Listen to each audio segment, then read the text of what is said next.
Sarah Buckland and Angela Knight are both higher level TAs. They work in primary schools in Bristol, and over the next 2 days they are going to observe each other teaching small groups of children. We're going to join them and at the end of the 2 days, with the help of a teacher, reflect on strategies for group teaching.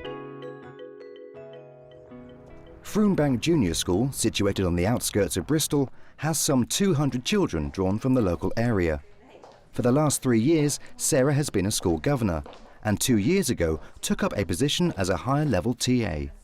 I deliver ICT and PE throughout years 3 to 6. I work with small groups and we do intervention programmes for numeracy, and we have just started emotional literacy groups. I work alongside the SENCO and with class teacher as well, and we identified the children that just maybe need that little extra, just a little bit of confidence in their knowledge. And the focus at the moment is numeracy, still continuing with some literacy support. Now, we were working on this. So who can tell me what this sum is? Sam, are you thinking really hard? Can you remember? Moment. Georgia. Division. Division. Today it's Angela's turn to observe Sarah teaching. Her first group are Year 4 children, who she is helping with numeracy. We were talking about where if we've got something and we're going to... Let's have hands up, let's not call out, Lindsay. You really need to know the group dynamics of your group. So knowing the children is the first thing. You need to know the special needs, if you have any behaviour issues that you might need to deal with in a small group situation. Follow procedure as well, be confident in your school's procedures. So for example, you know you're reinforcing what the teacher is working on. That's very valuable in any group session. Having the relationship with your teacher to know that if you have to send them back, there's going to be consequences. And that really helps, and that really secures and makes it a working environment for the children. What can you see? There's what? How many groups of what number there, Lindsay? 3. 3 groups of 5. Wow. To see them smile at you, to know that they've achieved something, however small, and that you've actually been a part in that. You've shared a moment in their life, and I think that's so precious. It just makes everything worthwhile. Sam, well done. You've worked really hard. Sarah has received a lot of encouragement from the school staff and head teacher, but becoming an HLTA has not been without its problems. Before HLTA status came around, Sarah did work with groups of children and did work with individual children. And when it came to doing PPA and continuing the group work, there was a great deal of resentment from those children because they'd always seen her as being theirs, and they found it difficult to adjust to that. Well, you're not running around with it like this, tied up, it's dangerous.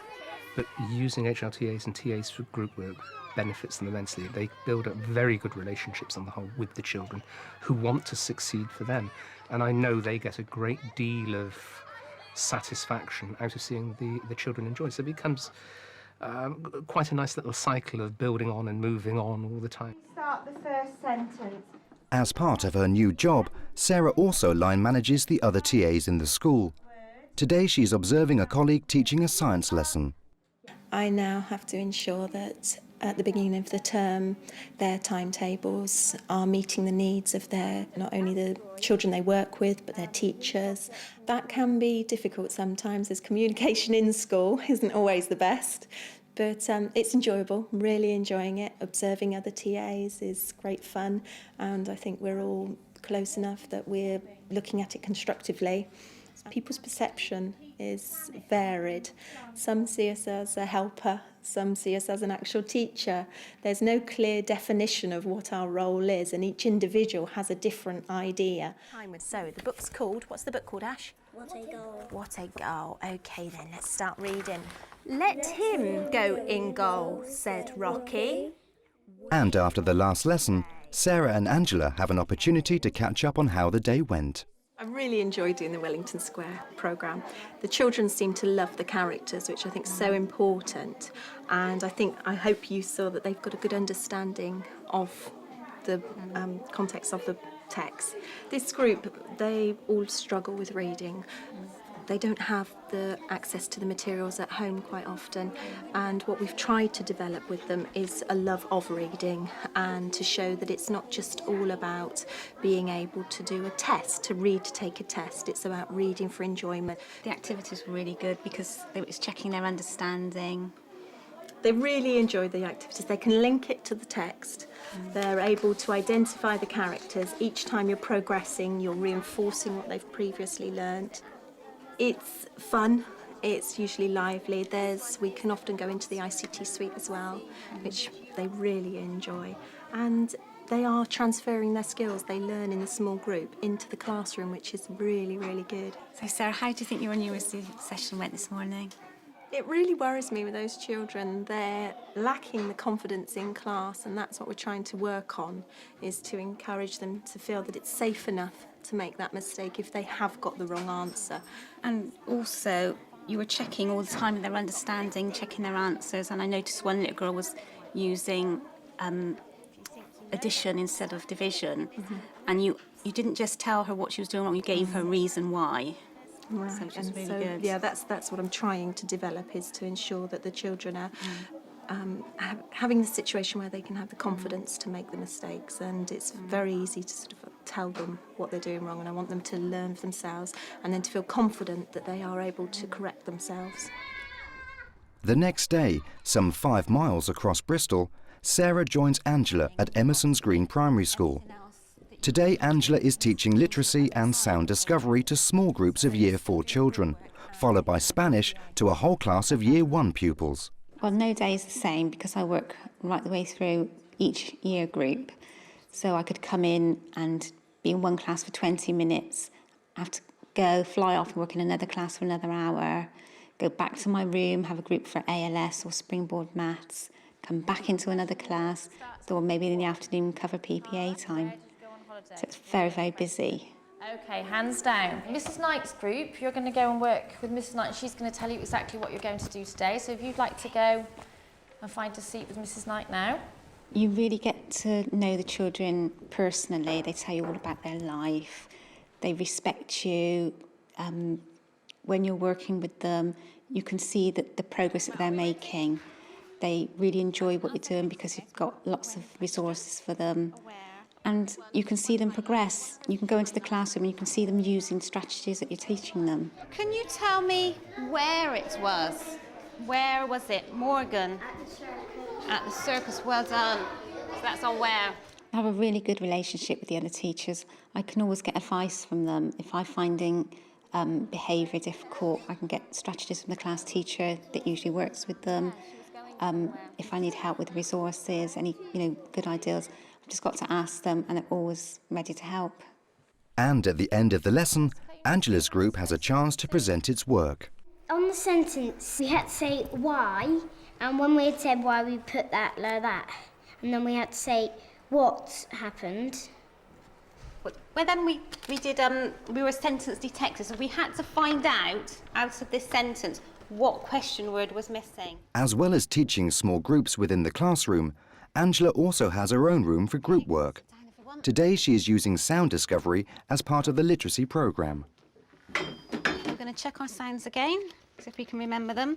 Start with the first that we did last week. Because I actually love sound discovery, I would like to develop it in the whole class situation, so starting down from reception and following it through, because there has been studies in Bristol of how this has improved reading and spelling. What word does it make? What can you hear? Sh. Cash. Cash. So what have you missed out? Crash. Crash. Fantastic. Where does it need to go? You need lots of resources so the children are completely involved. They're doing something, so they haven't got time to actually misbehave because they're really involved, they're moving around and sort of playing games, and they don't realise that they're actually learning. Ship. Oh, well done, Danny. That one's yours. I think that the high-level teaching assistant qualification has really benefited the teaching assistants themselves. It's not just benefiting school. I think it's helped them with their career structure. I think they feel much more valued. it's given them opportunities to develop in ways that perhaps we wouldn't have done before. So I think they're feeling much more supported than perhaps they were in previous years. Buenas tardes, Pedro. And for the last lesson of the day, Angela is teaching Spanish to a class of Year 1 children. As with her group work, the emphasis is on fun while learning. Because he speaks Spanish, Pedro dice tocar. Okay, that means Pedro says touch. The face is just lit up when you brought him out. I think he's really good because he's got his beard and it's a bit, bit Spanish. And it was another way, wasn't it, of them remembering. Yeah. La boca. The sound discovery, I thought that was fantastic, the way that you identified the sounds. You then manipulated them, you then applied them, then you also did handwriting skills, and you made it fun in the meantime as well, which was just brilliant. I just wanted to take part myself. Oh, thank you. I think that's the children don't realise that they're learning because they're having fun with games, they're moving the sounds around. Brilliant, absolutely brilliant. And then the splats at the end. Yeah. Shop. Well done, Daniel. The whole class session, Angela, when you were in with the teacher, I thought the hands worked really well because they could just see then where they were going, what they were missing, and the children were then able to extend their complex sentences and understand what they were meant to be doing. It was fantastic, linking it with the objectives, brilliant. And with a teacher on hand to give a few tips, Sarah and Angela can reflect on how their new role has affected their group work. Since becoming a higher level teaching assistant, you've been doing a lot more whole class teaching. Has that impacted on your group work at all? I find with the confidence that it's really boosted my own belief in myself. The strategies that I've used with the whole class, I have brought them into the group sessions as well. And likewise with the group sessions, I've used many of those with the whole class, and just really helped me to do my job more professionally, really.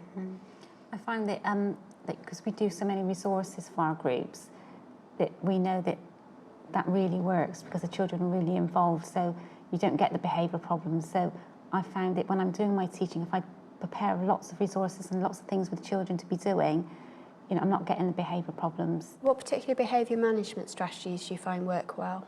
Yeah, I think we've got a really good relationship with the children that we work in groups. I think sometimes more than what you probably would, because we get that more intimate relationship. Yeah, you're on a more one-to-one basis. Yes, and so they tell you things, you know, about at home and things, and I think it's easier for us to remember because we haven't got a whole class of children to remember everything they say, just those group of children. It's very important to stick to policies and procedures as well, though, with them. They need to know the expectation from us is the same that it's going to be from their class teacher and from any other adult in school.